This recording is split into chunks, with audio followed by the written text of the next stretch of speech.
آج کا تو جھگڑا ہے نا 2.5% پہ، مسئلے پوچھنے کے لیے لوگ آ جاتے ہیں کہ جی 2.5% بنتی ہے نہیں بنتی، دینی چاہیے یا نہیں دینی چاہیے، ہے تو سب کچھ میرے پاس لیکن میری یہ مجبوری ہے، میں نے بچوں کی شادیاں بھی کرنی ہیں، میں نے بچیوں کی شادیاں بھی کرنی ہیں، میرے یہ مسائل بھی ہیں، میرے وہ مسائل بھی ہیں، مسائل ان کے بھی تھے، بچے ان کے بھی تھے، بچیاں ان کی بھی تھی، مسائل ان کے بھی تھے، لیکن حضرت سیدنا صدیق اکبر رضی اللہ تعالی عنہ آپ نے زندگی میں مسائل کو نہیں دیکھا۔ اگر دین کو ضرورت ہے، 4000 درہم تھے چند ماہ کے اندر نبی کریم علیہ السلام آپ کے نام پر سارے کے سارے قربان کر دیے۔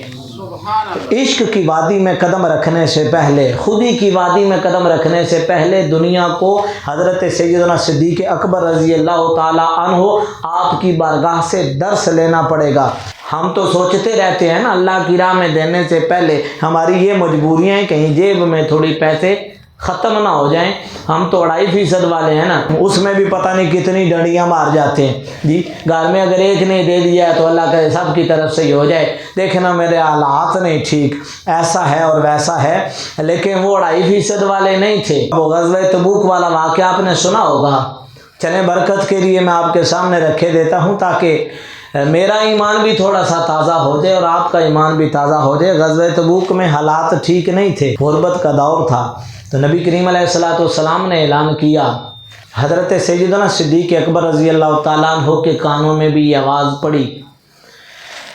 چیک کیا گھر کے اندر، دیکھا کہ کوئی مال و دولت زیادہ نہیں ہے، اور آواز اگر زندگی میں کبھی ایسے نے لگائی ہو نا کہ جس کے ساتھ انسان نے یہاں سے محبت کی ہو، یہ جو دل ہے یہاں سے کسی نے آواز لگائی ہو نا جس سے پکی محبت ہوتی ہے، تو پھر انسان کہتا ہے کہ میرا سب کچھ لٹ بھی جائے نا تو محبوب راضی رہنا چاہیے۔ ہم نے کبھی اس وادی میں قدم نہیں نہ رکھا، لیکن ہماری زندگیوں میں بھی کچھ لوگ جڑے ہوتے ہیں ایسے کہ انسان کوشش کرتا ہے کہ اگر وہ کبھی آواز مارے نا، ہوتے ہیں نا اولاد کبھی والدین کو آواز دے دے یا والدین کبھی بچوں کو آواز دیں تو نہ بھی کچھ ہو نا تو کوشش کرتے ہیں دائیں بائیں سے کچھ کر کے، کیونکہ اب رشتہ ایسا آ گیا ہے کہ جہاں نہ کرنا مناسب نہیں۔ تو حضرت سیدنا صدیق اکبر رضی اللہ تعالیٰ عنہ نے دیکھا کہ نہیں، کوئی مال و دولت زیادہ نہیں ہے۔ امام جلال الدین سیوطی رحمۃ اللہ تعالیٰ علیہ نے کیا خوبصورت نقشہ کھینچا ہے، میں وہ نقشہ آپ کے سامنے رکھتا ہوں۔ کہتے ہیں وہ گھر گئے، حضرت سیدنا صدیق اکبر رضی اللہ تعالیٰ عنہ ایک چادر بچھائی، انہوں نے کپڑا بچھایا انہوں نے گھر کے شہن میں، اور مال و دولت جو کچھ تھا نا وہ اکٹھا کرنا شروع کر دیا، توا بھی رکھا جی، چولہا بھی رکھا جی،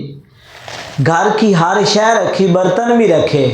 انہوں نے یہ نہیں دیکھا کہ پکے گا کہاں سے، کھائیں گے کہاں سے، آئے گا کہاں سے۔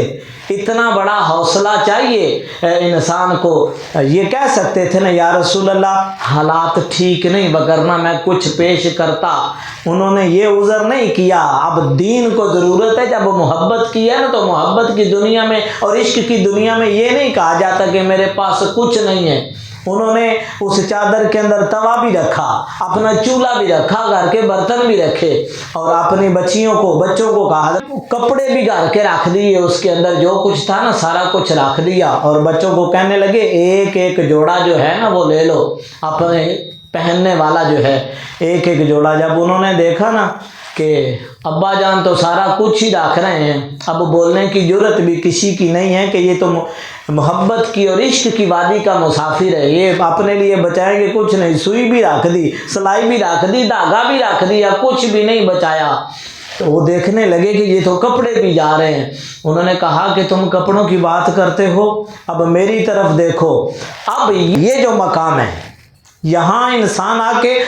مجبور ہو جاتا ہے سوچنے پر کہ پتہ نہیں وہ کیا جذبات تھے ان کے، روح تڑپ جاتی ہے۔ وہ فرماتے ہیں وہ اندر گئے، جو لباس پہنا ہوا تھا نا وہ بھی اتار کے بوریا پہنا۔ انہوں نے کہا کہ تم ایک کپڑے کی بات کرتے ہو، صدیق نے تو تن کے کپڑے بھی اتار کے بوریے کا لباس پہن کے وہ بھی اس چادر کے اوپر ڈال دیے کہ محبوب کی زبان سے نکلا ہے تنگی کے حالات ہیں، صدیق کے لیے یہ جائز نہیں ہے کہ وہ تن کے اوپر کپڑا بھی رہنے دے، بوریے کا لباس پہنا اور اپنے کپڑے بھی وہاں پر رکھ دیے۔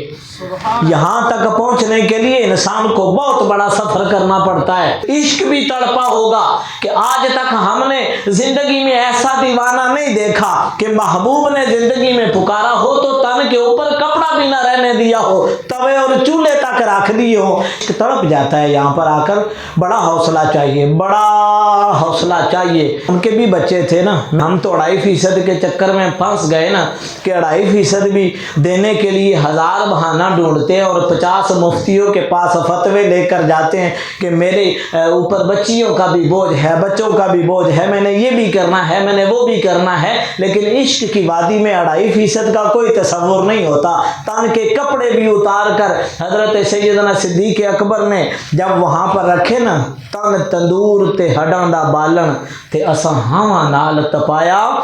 کپ کپ مکیاں پیڑے کیتے تے اتو صبر دا پلیتھن لایا ہو، اور تن دی ہانڈی تے من دا سالن تے اتو لون صبر دا پایا۔ یار فریدہ میں ساری تیری،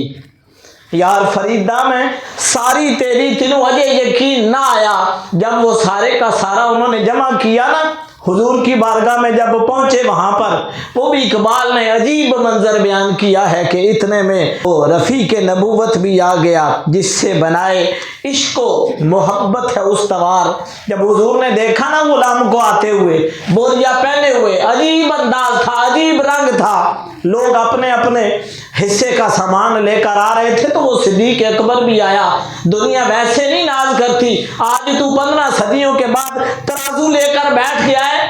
آج تو یہاں پر وزن کرنا شروع ہو گیا ہے کہ کون حق پر تھا اور کون نہیں تھا۔ تو نے زندگی میں دیکھا ہی نہیں کہ دنیا عشق کی محبت کی وادی کے اس مسافر کی اسلام کے لیے خدمات کیا ہے۔ اسلام کے لیے تو ایک چائے کی پیالی پیش نہیں کر سکتا، تیرے نزدیک جو ہے نا وہ حضور کے نام کے پکے ہوئے 2 کلو چاول بھی جائز نہیں ہے۔ وہ تو وہ لوگ تھے جنہوں نے تن کے اوپر کپڑا بھی نہیں رہنے دیا اور حضور کی بارگاہ میں پیش خدمت کر دیا۔ اتنے میں وہ رفیق نبوت بھی آ گیا جس سے بنائے عشق و محبت ہے استوار، لے آیا اپنے ساتھ وہ مرد وفا سرشت۔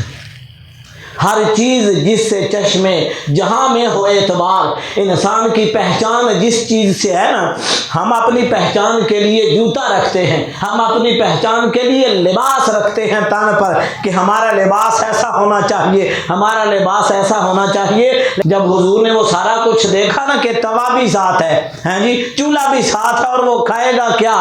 اقبال نے قلم اٹھا کر کہا، حضور کی زبان مبارک سے نکلا کہ بولے حضور چاہیے فکر